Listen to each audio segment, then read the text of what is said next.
В эфире «Якутия-24». Главные события уходящего дня. В студии работает Андрей Погорелов. Здравствуйте. Смотрите сегодня в программе. Трагедия в Намском районе. Почему мать убила сына и попыталась задушить собственную дочь? Очередное повышение тарифов в ЖКХ. Когда в Якутии вырастут цены за коммунальные услуги и кто может рассчитывать на льготы? Поднять полотно и укрепить дорогу трехслойным методом. На одном из самых перегруженных перекрестков Ленска строители применили новую технологию. Правительство Якутии дополнило правила использования республиканского материнского капитала. На какую поддержку теперь смогут рассчитывать многодетные семьи?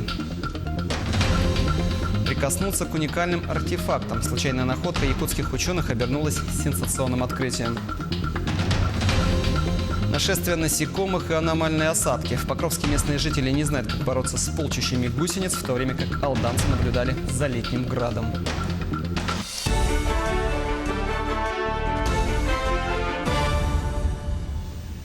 Погиб один из пострадавших в ДТП близ Алдана. Происшествие произошло сегодня утром в 6 километрах от города. Травмы получили 5 человек, троих из которых в тяжелом состоянии доставили в больницу, где от полученных травм один пострадавших скончался, сообщает пресс-служба ГИБДД. Предварительной причиной автоаварии в МВД назвали выезд на полосу встречного движения. Другая трагедия развернулась в Намском районе. Там местную жительницу подозревают в убийстве сына и покушении на убийство дочери. По данным следствия, 28-летняя мать вечером 23 июня, находясь у себя дома, в порыве гнева начала душить лежащую рядом с ней на кровати 10-месячную дочь.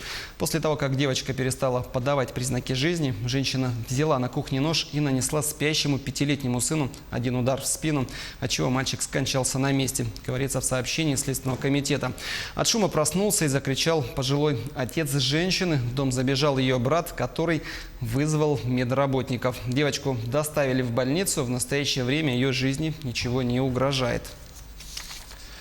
К другим темам. Ипотеку под 2% годовых смогут оформить жители Дальнего Востока. В интервью российской газете полпред президента Юрий Трутнев сообщил, что в настоящее время правительство России разрабатывает механизм льготной ипотеки для жителей макрорегиона. Его можно будет взять на покупку, строительство и ремонт жилья, как квартир, так и домов. Кредит будет выдаваться на срок до 20 лет без первоначального взноса. Финансировать операторов программы будет Фонд развития Дальнего Востока, который получит на реализацию этого проекта целевую субсидию объемом 7,5 миллиардов рублей. Пока такие условия предусмотрены для двух категорий – людей, которые хотят построить дома на полученном дальневосточном гектаре, и многодетных семей. А вот отдельные категории населения Якутии частично или полностью освободят от кварплаты. С 1 июля в республике вырастут тарифы на коммунальные услуги для населения. Рост платежей в среднем составит 2,4%. Денис Тишин узнавал, сколько теперь будут платить якутяне за услуги ЖКХ и кто сможет рассчитывать на субсидии. 207 рублей в месяц. Именно на такую сумму увеличится плата за услуги ЖКХ для семьи из 3 человек, проживающей в благоустроенной газифицированной квартире площадью 63 квадратных метра. При этом тарифы на каждый вид услуг могут изменяться в зависимости от степени благоустройства и набора коммунальных услуг. Наибольший рост тарифов коснется холодного водоснабжения, электроотопления, электроэнергии, а также твердого топлива. Также в Якутии ежегодно утверждаются льготные тарифы на отопление, водоснабжение и водоотведение, которые существенно ниже экономически обоснованных тарифов. Единый размер по всей республике утверждается на тарифы на электроэнергию. Там зависит город, село и газовые плиты или электроплиты. Единые тарифы у нас на газ. Там по направлениям потребления я более подробно потом расскажу. На централизованное отопление, на электроотопление, на горячую воду и водоотведение. А вот на холодную воду у нас тарифы для населения, они разные и отличаются по каждому поставщику. Сумма межтарифной разницы в республике постоянно растет. Если в прошлом году она была около 24 миллиардов рублей, то в этом почти 25 миллиардов. К слову, такой размер средств для снижения тарифов на услуги ЖКХ не предоставляет ни один регион России. Также в Якутии действует адресная поддержка для населения. От квартплаты частично или полностью освободят одиноко и отдельно проживающих неработающих пенсионеров, а также многодетные семьи, имеющие 5 и более детей. Помимо межтарифной разницы для населения, которые получают организации коммунального комплекса, то есть получают все населения, да, помимо этого есть еще адресная субсидия для граждан, для которых заплатить квартплату по льготным тарифам тоже составляет затруднение. При этом применяются так называемые стандарты. Основная масса субъектов Российской Федерации применяет стандарты 22% от доходов. Максимальный стандарт, да, должен быть.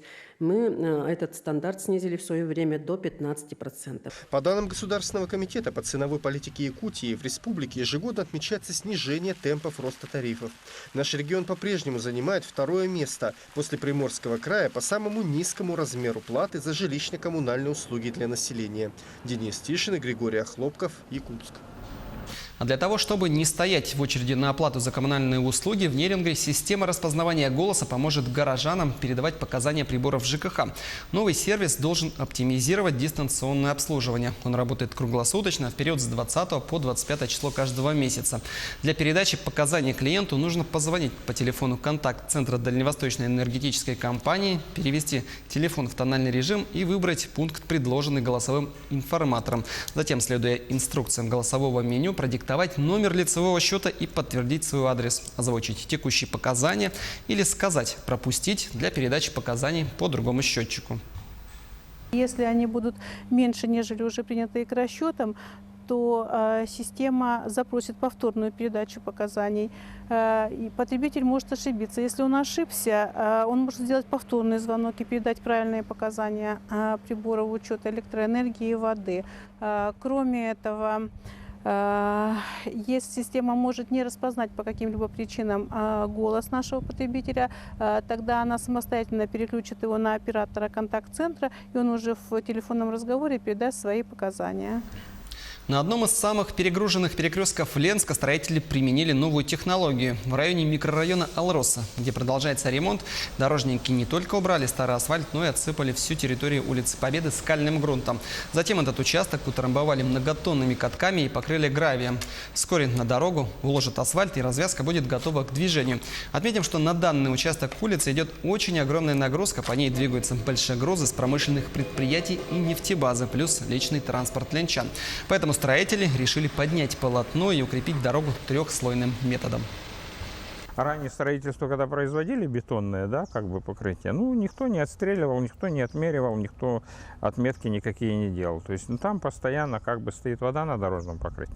Скальный грунт привезли, укатали, размолотили его, раздолбили, уплотнили, засыпали отсевом сверху для уплотнения. И теперь будет дорожное покрытие асфальтом. А в Алдании в эти дни строители приступят к реконструкции городского сквера. Объект для благоустройства в рамках программы «Комфортная городская среда» жители выбрали сами. Проект утвержден. В настоящее время идут торги на проведение работ. Городской сквер отдыха станет второй территорией, преображенной в рамках республиканской программы. В 2018-м реконструировали парк Победы. Кроме того, в этом году продолжится и благоустройство на центральных улицах. Там отремонтируют тротуары и заасфальтируют 5 километров городских дорог. Сейчас небольшой блок рекламы. Смотрите далее на телеканале Якутия-24. Правительство Якутии дополнило правила использования республиканского материнского капитала. На какую поддержку теперь смогут рассчитывать многодетные семьи? Прикоснуться к уникальным артефактам. Случайная находка якутских ученых обернулась сенсационным открытием. Нашествие насекомых и аномальные осадки. В Покровске местные жители не знают, как бороться с полчищами гусениц, в то время как алданцы наблюдали за летним градом. В эфире Якутия-24 и главные итоги уходящего дня. Средства маткапитала «Семья» можно использовать для оплаты проезда на лечение нескольких детей. Сегодня правительство Якутии приняло соответствующие изменения. Ранее таким правом мог воспользоваться только один ребенок. Напомним, использовать средства республиканского материнского капитала «Семья» можно до мест оказания высокотехнологичной медицинской помощи, санаторно-курортного лечения, медицинской реабилитации и обратно. Пользование материнского капитала расширяется еще и на оплату проезда, как я сказала, до места получения и обратно, в том числе для лиц сопровождающих. Напомню, что сегодня размер материнского капитала «Семья» составляет 139 716 рублей. Кроме того, правительство Якутии поддержало 10 некоммерческих организаций. В общей сложности из бюджета они получили 2 миллиона рублей. На финансовую помощь смогут рассчитывать и 6 общественных самоуправлений. Им выделили 4 миллиона рублей. В этом году от них поступило всего 8 заявок. Такое низкое количество объясняется тем, что самоуправление официально не регистрируется из-за сложной процедуры. В этом году мы хотим максимально зарегистрировать. И со следующего года уже не только 8 заявок, да, а уже было там 20-30 заявок из муниципальных образований. Случайная находка обернулась сенсационным открытием. Впервые в истории якутские ученые нашли останки мамонта, обработанные человеком. Уникальные артефакты обнаружили на острове Котельный Новосибирских островов. Эта находка может стать прорывом в изучении жизни и быта древних людей. Репортаж Саргалан Захаровой. В июне группа ученых отправилась на экспедицию за тушей мамонта. Ее обнаружили на Новосибирских островах еще 3 года назад. Однако найти ее не удалось. Из-за теплой погоды разлились ручьи и речки. Туша осталась под водой. На тот момент еще никто и не догадывался, что эта неудача обернется сенсационной находкой. Уезжать с пустыми руками экспедиторы не собирались, решили проверить место, где, по рассказам, люди видели череп мамонта. По мере нахождения мы уже находили артефакты такие воздействием человека уже в глубине 25-50 сантиметров глубиной. Современный ли этот человек? Потому что так глубоко уже современные эти материалы не уходят. В Якутск часть находки привезли буквально на днях. И нашей съемочной бригаде одной из первых разрешили прикоснуться к уникальным артефактам. Передо мной на столе лежит всего лишь малая часть всей уникальной находки. Большая часть сохранившегося скелета осталась в Тиксе и в скором будущем будет также перевезена в Якутск. А вот щепы бивней здесь представляют собой ценность тем, что на них отчетливо видны гладкие срезы, не только поперечные, но и даже на некоторых частях продольные. И, как говорят ученые, эти щепы бивней мамонта не представляют особой ценности для искателей бивней. А вот для научного сообщества эта находка может стать шагом к новым открытиям. Как говорит наш собеседник, открытием может стать установление факта самого процесса. Как именно разделывали древние люди тушу убитого животного, уносили ли его с собой на стойбище или, вопреки гипотезам, обрабатывали нужные части на месте. Будет известно то, что бивень никуда не таскали. Именно на том же месте, где добыли или где нашли мамонта, там же обрабатывали эти бивни и делали орудия труда, орудия охоты, наконечники, стрелы . Предстоит еще большая работа по изучению останков. В первую очередь нужно установить возраст бивней и костей. На поверхности видны множество борозд, оставленных острым предметом. Местами тонкие, местами грубые и неровные. Еще одна загадка. Только ли бивни использовали для утвари? Или в ход шел и скелет? Каждая деталь может еще немного приоткрыть завесу тайны на жизнь и быт самых первых людей, которые заселяли землю. Саргалана Захарова, Илья Сыромятников, Якутск. Между тем, теперь ученым предстоит еще решить и вопрос с перезахоронением как оставшихся, так и уже разрушающихся могил, которые обнаружили недавно в Намском районе. Сегодня в Якутске в Национальной библиотеке на эту тему прошел круглый стол. Напомним, 11 июня экспедиция, в которую вошли археологи, сотрудники Института мирслотоведения и историки, обнаружили 3 захоронения в местности Старый город на правом берегу реки Лены. Старинные погребения стали видны из-за стремительно разрушающейся береговой линии. Предварительно они датированы второй половиной 19 века. Захоронения более древние, конечно, уже река смыла, они уже ушли под воду, река поглотила, но сегодня уже, как нам археологи говорят, это примерно середина 19 века уже захоронений. Работа длиной в полвека. Якутская птицефабрика в этом году отмечает свой 50-летний юбилей, в рамках которого на предприятии начались работы по реконструкции и расширению действующих объектов. Там побывал наш корреспондент Дмитрий Тымыров.